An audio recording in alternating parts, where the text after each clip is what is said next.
ईदी साहब ने मुझे वो सिखाया कि वाई मी। जहाँ भी जाओ अपने आप से सवाल करो कि तुम यहाँ क्यों, या कोई और भी तो हो सकता था। और उस सवाल का जवाब जो है ना, जो 2008 से मैं पूछ रहा था कि मैं ही क्यों, उसका जवाब मुझे 2017 में मिला जब मैं इस फील्ड में आया।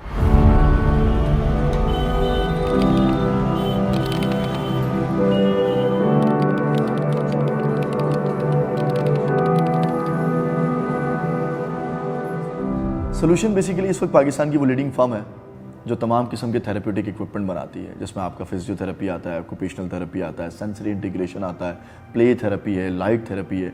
इन तमाम तर कॉन्सेप्ट को दुनिया भर से स्टडी करके हमने पाकिस्तान में लॉन्च किया और इसकी पूरी की पूरी मैन्युफैक्चरिंग हम खुद करते हैं। रिहैब एक बहुत बड़ी फील्ड है। हम जिस रिहैब के हेड पे काम करते हैं वो थेरेप्यूटिक रिहैब है, यानी हम स्पेशल बच्चों के लिए काम करते हैं, स्पेशल स्कूल्स में काम करते हैं, एक इंक्लूसिव इन्वायरमेंट को लॉन्च करने की कोशिश करते हैं। अगर बच्चा शोल्डर स्ट्रेच नहीं कर सकता तो हम उसके वॉल बार्स बनाते हैं ताकि वो शोल्डर स्ट्रेच कर सके। अगर बच्चा सीधी वॉक नहीं कर सकता तो हम बैलेंस बीम्स बना के उसको देते हैं ताकि वो सीधी वॉक कर सके।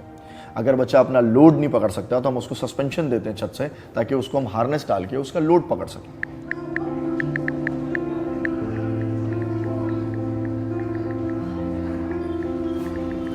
12 साल की उम्र से कराची जैसे शहर में काम कर रहे हैं। मेरे बैकग्राउंड में पढ़ाई का रिवाज नहीं था, लेकिन मुझे पढ़ना था। जैसे ही मैट्रिक ख़त्म हुआ, 16 साल की उम्र थी, अब चैलेंज था यार कॉलेज जाना है, कॉलेज की फ़ीस देनी, कैसे।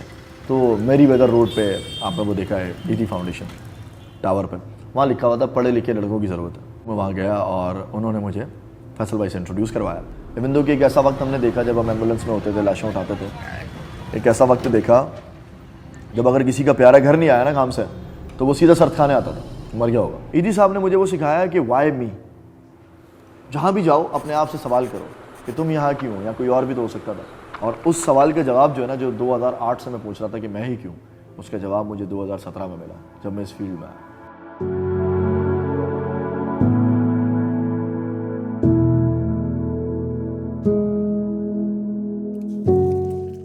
अब 2017 के एंड में जब बेगम प्रेग्नेंट हुई तो अब सैलरी सिंगल हो गई और एक्सपेंस डबल हो गई। इंस्टीट्यूट से रिक्वेस्ट की लेकिन बजट्स कम थे क्योंकि एनजीओस थी, तो ठीक है यार करते हैं कुछ। तो फिर मैंने स्टार्टिंग में कुछ एक जो प्रोडक्ट्स थे जो अपने घर के बाहर टेरेस पे मैंने एक छोटा सा गज़ीबो बनाया और उसके अंदर मैंने कुछ टूल्स लिए और अपने हाथ से बनाना शुरू किया। तो फर्स्ट बैलेंस बोर्ड मैंने बनाया और उसको मैंने OLX पे बेचना शुरू किया। तब तक OLX आ चुका था, OLX पे बेचा तो रिस्पॉन्स आया। जब OLX पे काम थोड़ा सा बढ़ा तो एक मदर ने मुझे अप्रोच किया OLX से कि आप मेरे बेटे का रूम बना सकते हैं। तो मेरा बेटा ऐसे ADHD है, स्पेशल है और वो हेड बैंगिंग करता है, वो अपने आप को चोट पहुंचा देता है, तो मुझे दीवारें थोड़ी सी नरम चाहिए। मैंने कहा ठीक है कोशिश करता हूँ। उनका एक रूम का छोटा सा बजट था 50,000 रुपये, वो उठाया मैंने और उनको रूम बना के दिया। उस रूम को बनाने के बाद मुझे समझ में आया कि यार ये काम तो मैं कर सकता हूँ। तो फिर मैंने उसी रिसेप्शन पर बैठे हुए एक वेबसाइट बनाई क्योंकि प्रोडक्ट कम था। तो फिर मैंने कुछ मॉन्टेसरी मटेरियल ख़रीदा और उसको डाला और उसका काम शुरू कर दिया। मतलब अभी वेबसाइट ठीक से लॉन्च भी नहीं हुई थी कि मुझे एक इंस्टीट्यूट से कॉल आया और उन्होंने कॉल करके मुझसे पूछा कि आप सेंसरी डिज़ाइनर हैं। तो 2 सेकंड के पॉज के बाद आई सेड यस, मैं सेंसरी डिज़ाइनर हूँ। और उन्होंने मुझे मौका दिया। मैंने ब्लंटली उनसे कहा कि देखिए सर, मैं कोई ब्रांड नहीं हूँ, मैं एक जगह जॉब करता हूँ, लेकिन मैं आपका ये काम कर दूँगा, उसका कोई इशू नहीं, ऊपर के जो पैसे होंगे वो मैं आपसे लूँगा। सो दे सेड यस यार आप काम करें बिल्कुल। और मैंने उनके साथ काम किया। बड़ा मुश्किल वक्त था वो। बाज़ाहिर दिखने में तो सेल थी लेकिन काम की समझ नहीं थी। कूद तो गए थे, हाथ पैर मार रहे थे, तैरना नहीं आया था। जो चीज़ हमें 30,000 में बनानी थी वो हम 50,000 में बना रहे थे, समझ ही नहीं आ रहा था। सारे मटेरियल है, समझने में टाइम लगता है।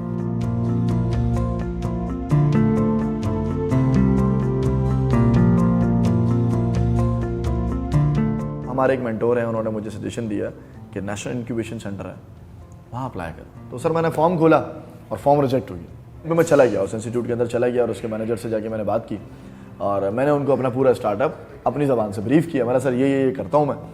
तो उन्होंने बोला यार काम तो तुम बहुत अच्छा करते हो, तो अप्लाई क्यों नहीं करते हो। मैंने सर 2 दफ़ा अप्लाई किया, रिजेक्ट हो गया, फॉर्म ही समझ में नहीं आ रहा क्या करना है।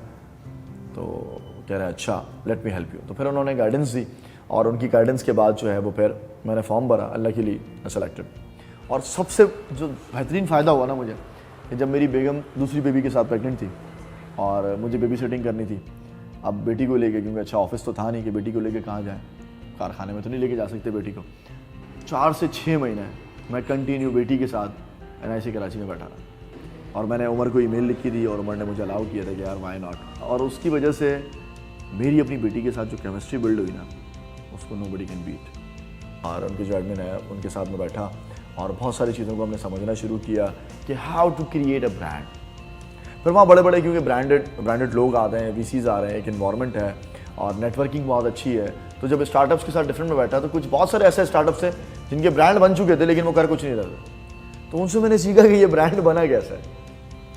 उन्होंने मुझे बताया कि यार ये स्ट्रक्चरिंग ऐसे होती है, जब तक ये स्ट्रक्चरिंग नहीं हो सकती आप कुछ नहीं कर सकते। So I learn structuring, I learn how to present the business, और सबसे बड़ी बात नेटवर्किंग। तो एनआईसी ने जो सबसे अच्छी चीज़ सिखाई ना, वो सिखाई how to be a brand.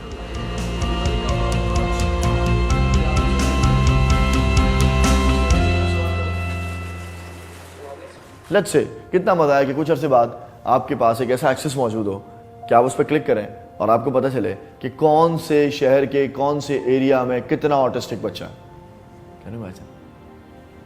सब वर्क नॉलेज, हम उस डेटा पे काम करने की कोशिश कर रहे हैं, हम उस बॉडी की तरफ जाने की कोशिश कर रहे हैं जो इस सिस्टम को लीड करे। ये वो सिस्टम है जो अबेंडेंट है, हर बंदा अपनी मर्जी से काम कर रहा है, कुछ सेंट्रलाइज सिस्टम नहीं है। सेंट्रलाइज सिस्टम होना चाहिए हर चीज का। तो if we are giving a one window solution for the all rehabs, तो अब मैं ये अपनी जिम्मेदारी समझता हूं कि इसके अंदर जितना भी हेड आता है उस सब पे हमें काम करना चाहिए।